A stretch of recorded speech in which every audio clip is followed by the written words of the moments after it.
செல்வத்தை வைத்திருப்பது தவறல்ல, மாறாக செல்வம் நம்மை வைத்திருப்பது தான் ஆபத்து. இயேசுவில் பிரியமான சகோதர சகோதரிகளே, இன்றைய வாசகங்கள் செல்வம் நம்மை எப்படியெல்லாம் நம்முடைய வாழ்க்கையை சீராக்குகின்றது, நம்முடைய வாழ்க்கையை அழிவை நோக்கிய பாதைக்கு எடுத்து செல்கின்றது என்று இன்றைய வாசகங்கள் நமக்கு எடுத்துரைக்கின்றன. ஒரு பக்கம் செல்வம் நம்முடைய வாழ்க்கைக்கு, நம்முடைய ஒவ்வொருடைய வாழ்க்கைக்கும் செல்வம் என்பது மிக முக்கியமான ஒரு பொருளாக இருக்கின்றது.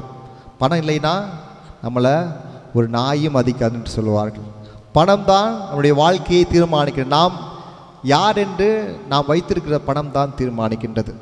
ஆனால் அந்த பணம் நம்மை ஆளுமை செய்யக்கூடாது என்பதுதான் கடவுளுடைய கருத்தாக இருக்கின்றது. இன்றைய முதல் வாசகத்தில் பார்க்கின்றோம், ஆண்டவருடைய வாக்கு எசேக்கியேலின் வழியாக திருநாட்டினுடைய அரசனிடம் தெரிவிக்கப்படுகின்றது.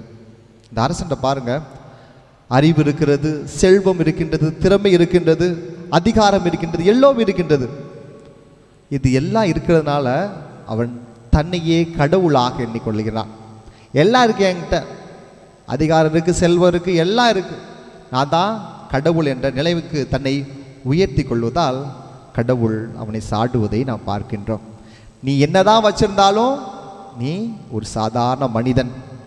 நீ எப்போதும் உன்னை ஒரு கடவுளுக்கு எதிராக, கடவுளுக்கு நேராக உன்னை வைத்து கொள்ள முடியாது. ஏனென்றால் எல்லாவற்றையும், உலகத்தை எல்லாவற்றையும் படைத்தது கடவுள் என்ற உண்மையை எசேக்கியேல் வழியாக ஆண்டவர் வெளிப்படுத்துகின்றார். நாம் நம்மை கடவுளுக்கு மேலாக நம்மை உயர்த்தும் பொழுது அது எது வேண்டுமானாக இருக்கலாம். அதிகாரத்தினால் நம்ம சில நேரங்களில் நாம் எண்ணுவது உண்டு.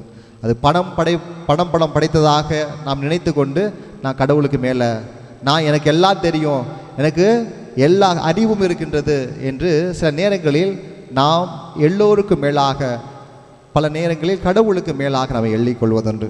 அதைத்தான் கடவுள் கடுமையாக சாடுவதை இன்றைய முதல் வாசகம் எடுத்துரைக்கின்றது. இன்றைய நற்செய்தி வாசகத்தில் நாம் பார்க்கின்றோம், விண்ணரசில் நுழைவது எவ்வளவு கடினம் என்று ஆண்டவராக இயேசு கிறிஸ்து தன்னுடைய சீடர்களுக்கு எடுத்துரைக்கின்றார். சொல்வதை பார்க்கின்றோம், செல்வர் இறையாட்சிக்கு உட்படுவது ஊசியின் காதில் ஒட்டகம் நுழைவது கூட ரொம்ப ஈஸியானது. ஆனால் ஒரு செல்வர் விண்ணரசிற்குள் புக முடியாது என்ற ஒரு மைய கருத்தை தெளிவாக எடுத்திருப்பதை நாம் பார்க்கின்றோம். இதை இயேசுவில் பிரியமான சகோதர சகோதரிகளே, பணம் வைத்திருந்ததால் ஒருவர் கெட்டவர், பணம் விட நிறையா வச்சிருக்காரு, அவர் பணபலம் படைத்தவர், அவர்கிட்ட எல்லாம் இருக்கு அப்படின்றதுனால அவர் கெட்டவர் அப்படி என்பது அல்ல. அது கடவுளும் அப்படி சொல்லலை.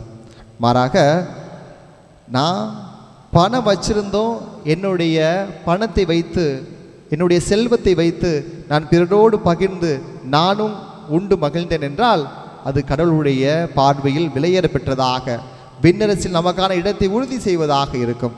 ஆனால்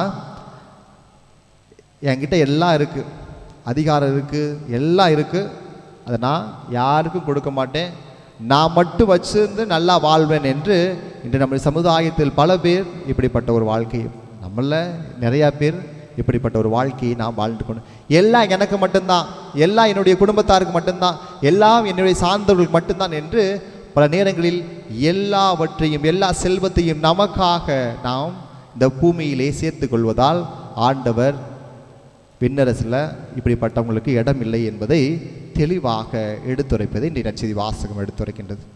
இயேசுவில் பிரியமான சகோதர சகோதரிகளே, இயேசு நம்மை வீடு, நிலம், மனம் எல்லாவற்றையும் விட்டுடுங்க, எல்லாத்தையும் விட்டுட்டு என்னை பின்பற்றி வாங்க என்று சொல்லவில்லை. மாறாக இவற்றில் எது என்னை பிடித்து கொண்டிருக்கின்றது? அதிகாரம் என்னை பிடித்து கொண்டிருக்கின்றதா, அல்லது செல்வம் என்னை பிடித்து வைத்திருக்கின்றதா, அல்லது பணம் என்னை பிடித்து வைத்திருக்கிறதா என்பதை சிந்தித்து பார்க்க நமக்கு அழைப்பு விடுக்கின்றார். இன்னைக்கு பல நபர்கள் பணத்தால் பிடிக்கப்பட்டிருக்கின்றார்கள், பணத்தால் ஆளுமை செய்யப்பட்டு கொண்டிருக்கின்றார்கள். இன்னும் ஒரு சிலர் பதவி ஆசை, ஒரு சிலருக்கு புகழ் ஆசை, ஒரு சிலருக்கு நான் தான் என்ற அகந்தை, ஒரு சிலருக்கு பலரால் நான் பாராட்டப்பட வேண்டும் என்ற ஒரு ஆசை. இப்படி நம்மை பல்வேறு வகையான பேய்கள் நம்மை பிடித்து ஆட்டி கொண்டிருக்கின்றன. இது எல்லாமே கடவுளுடைய பார்வையில் தீயதாக இருக்கின்றது. நாம் விண்ணரசில் நமக்கான ஒரு இடம் உறுதி செய்யப்பட வேண்டும் என்றால் நாம் நம்மிடம் இருப்பதை பிறரோடு பகிர்ந்து வாழ, நாம் நம்மிடம் இருப்பதை பிறரோடு மகிழ்ந்து உண்டு வாழ இன்றைய நாளினுடைய வாசகங்கள் நமக்கு அழைப்பு விடுகின்றன. முதல் வாசகத்தை நாம் பார்க்கின்றோம். எசேக்கியேலினுடைய இறைவாக்கினர் வழியாக ஆண்டவர் இந்த திருநாட்டின் அரசனுக்கு மிக தெளிவாக எடுத்துரைக்கின்றார். நீ எல்லாம் வச்சிருக்க, கரெக்டு, எல்லாம் உன்னுடைய சொந்த உழைப்பால் நீ பெற்றுக்கொண்டாய், ஓகே. ஆனால் கடவுளுக்கு நீ என்ன செய்தா? அந்த வைத்திருந்த பொன்னும் பொருளும் எல்லாவற்றையும் வைத்து கொண்டு நீ எதை ஆண்டாய்? எல்லாம் இருக்கிறதுனால ஒரு கட்டத்தில் தன்னையே உயர்த்தி கொண்டு எல்லா மனிதர்களுக்கும் மேலாக, இறுதியாக கடவுளுக்கு மேலாக தன்னை எண்ணிக்கொண்டதால் அங்கே அவர் சபிக்கப்படுகிறார். இந்த நற்செய்தி வாசகத்தை நாம் பார்க்கின்றோம். எத்தனையோ இடர்பாடுகள், எத்தனையோ போராட்டங்கள். நாம் நம்முடைய மனித வாழ்க்கையில் நம்முடைய வாழ்க்கையை நாம் நகர்த்த வேண்டும் என்றால் நம்முடைய வாழ்க்கைக்கு இன்றியமையாத ஒரு பொருளாக பணமும் செல்வமும் இருக்கின்றது. ஆம், அது நம்முடைய வாழ்க்கைக்கு இன்றியமையாது. ஆனால் அதுவே நம்மை ஆளுமை செய்கின்ற அளவிற்கு நாம் இந்த பணத்தை பிடிச்சிக்கிட்டு எப்போவுமே பணப்பேயாக, பணத்தை மட்டுமே குறிக்கோளாக வைத்து கொள்கின்ற ஒரு மனிதர்களாக வாழ்வதை கடவுள் இன்று கடுமையாக சாடுவதை நாம் பார்க்கின்றோம். சிந்தித்து பார்ப்போம். இன்று நாம் எதை பிடித்து தொங்கிக் கொண்டு இருக்கின்றோம்? பணத்தை பிடிச்சி தொங்கிட்டு இருக்கோமா? அதிகாரத்தை பிடிச்சி தொங்கிட்டு இருக்கோமா? அல்லது பிறருடைய பாராட்டு நமக்கு வேணும்னு சொல்லி தொங்கிட்டு இருக்கோமா? அல்லது புகழ் நமக்கு வேணும்னு தொங்கிட்டு இருக்கோமா? எதையெல்லாம் பிடித்து தொங்கிக்கிட்டு, இதெல்லாம் பேய்கள். ஆண்டவருடைய பார்வையில் இவையெல்லாம் பேய்கள். இந்த பேய்களெல்லாம் நம்ம பல நேரங்களில் பிடிச்சு தொங்கிக்கிட்டு உட்கார்ந்துருக்கிறோம். ஆனால் கடவுள் இது எல்லாவற்றையும் விட நாம் விண்ணரசில் நமக்கான ஒரு உறுதியான ஒரு இடம் வேண்டும் என்றால் நாம் இது எல்லாத்தையும் ஒதுக்கி வச்சுட்டு கடவுளை நம்ம எப்போ இறுக்கமாக பிடிக்கின்றோமோ அப்பொழுது நாம் கடவுளினுடைய பிள்ளையாக, கடவுளுக்கு ஏற்ற ஒரு வாழ்க்கையை வாழ்ந்த ஒரு பிள்ளைகளாக, விண்ணரசில் நமக்கான ஒரு இடத்தை நாம் உறுதி செய்கின்ற ஒரு பிள்ளையாக கடவுள் நம்மை தேர்ந்து கொள்வார். கடவுள் நமக்கான ஒரு இடத்தை அங்கே ஏற்பாடு செய்வார். அதைத்தான் இன்றைய நற்செய்தி வாசகமுக்கு அழகாக எடுத்துரைக்கின்றது. சிந்தித்து பார்ப்போம்.